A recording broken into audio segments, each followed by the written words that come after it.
T'en as marre de te faire engueuler par tous tes potes parce que tu les bats à tous les jeux? Ou t'en as marre d'engueuler tes potes parce qu'ils te battent, hein, c'est selon. Et bah, bienvenue sur Atopic parce qu'aujourd'hui on va parler d'un jeu inventé exprès pour toi.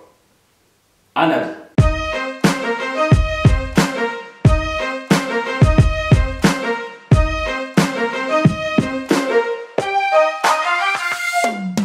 Ah, Hanabi. Hanabi. Ça veut dire feu d'artifice en japonais.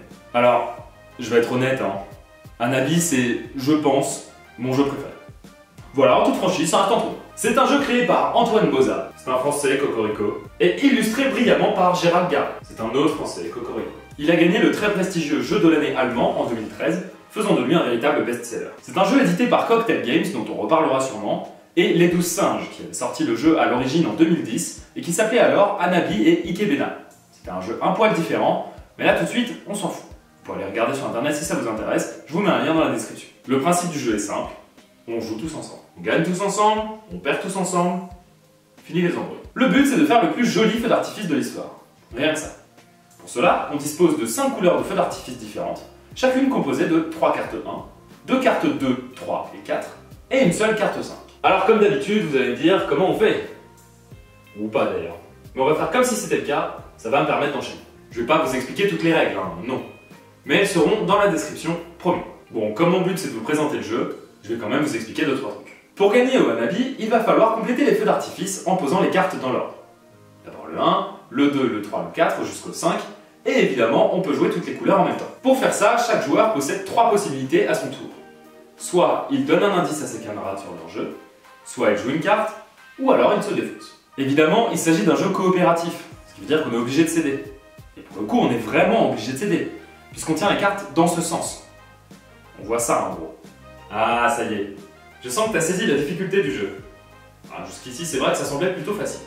Quand même pas déconner. L'essentiel dans ce jeu, c'est d'anticiper les décisions de vos partenaires, en essayant de leur donner les bons indices au bon moment, puisqu'il y a un nombre d'indices limité, et en jouant les cartes qu'ils veulent que vous jouiez. Ah ouais, non mais c'est subtil. Croyez-moi, si vous trouvez que vos potes sont pas assez à l'écoute, faites-les jouer à ce jeu. Je vous garantis qu'ils vont comprendre. Bah ouais, parce que si tu joues tout seul à Hanabi sans faire attention au jeu des autres, ni en se mettant un tant soit peu à leur place, tu vas faire des erreurs. Et les erreurs coûtent très cher à Hanabi. Une erreur, c'est un jeton rouge. Et à 3 jetons rouges, tu exploses. Fin de la partie, tout le monde a perdu. Ah, ça rigole moins là d'un coup, hein. Ah oui, petite info au passage, celui qui commence à Hanabi, c'est pas le plus jeune. C'est celui qui a le plus de couleurs sur lui. Hanabi, feu d'artifice, t'as compris? Bref, ce jeu est complètement dingue. Et tu verras que ce qui peut te paraître évident ne l'est pas forcément pour tout le monde. C'est peut-être ça le plus marrant. C'est d'ailleurs tout l'intérêt des jeux coopératifs. Apprendre à avancer avec tes partenaires, à jouer avec eux plutôt que contre eux. Et ouais, aujourd'hui des jeux coopératifs, il y en a toute une foultitude. J'aurais pu te parler de Pandémie par exemple, ou de Unlock. Non, mais Unlock on en reparlera très vite, hein. C'est sûr. Je t'aime bien toi. Le jeu coopératif, c'est vraiment le meilleur moyen de casser la routine des jeux traditionnels. Tu joues avec des petits frères ou des petites sœurs, des cousins, cousines plus jeunes que toi. C'est quand même difficile de jouer à un jeu de stratégie ou d'adresse avec eux. Alors qu'un jeu coopératif, bah, faut reconnaître que tout le monde y prend du plaisir. Et puis ça permet de développer d'autres capacités comme l'écoute, l'entraide, le collectif. Enfin, je vais pas t'apprendre à toi que les jeux de société ont un fort potentiel éducatif. Quand même pas. Mais sans aller jusque-là, les jeux coopératifs sont un bon moyen d'annihiler les tensions entre joueurs. On associe d'ailleurs souvent les jeux coopératifs au mouvement pacifiste, tant ils étaient populaires dans les mouvances non violentes aux États-Unis après la guerre du Vietnam. Bon alors ça sert à rien de tout voir en rose non plus, hein. Évidemment qu'il peut y avoir des tensions entre joueurs si certains se sentent frustrés par l'action des autres.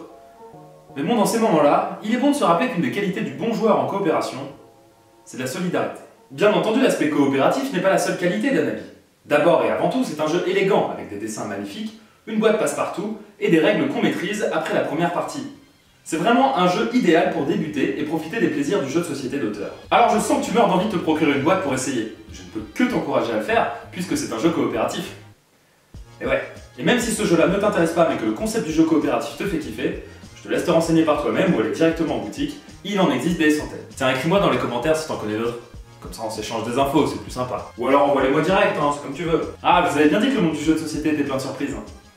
Enfin, je vous l'avais pas vraiment dit, c'est une façon de parler, on est d'accord. Et pour rester dans le thème du jeu coopératif, aujourd'hui on va jouer à un grand jeu tous ensemble. On va appeler ça Atopic. Le but du jeu est hyper simple. Moi je fais des vidéos, et vous les partagez et vous vous abonnez. C'est simple, ça a l'air génial, non? Quoi, comment ça, elles sont pourries mes règles? Bah ça y est. Alors je leur promets la vie éternelle avec les jeux égyptiens, alors forcément partager une vidéo c'est une règle pourrie. Bravo. Belle mentalité.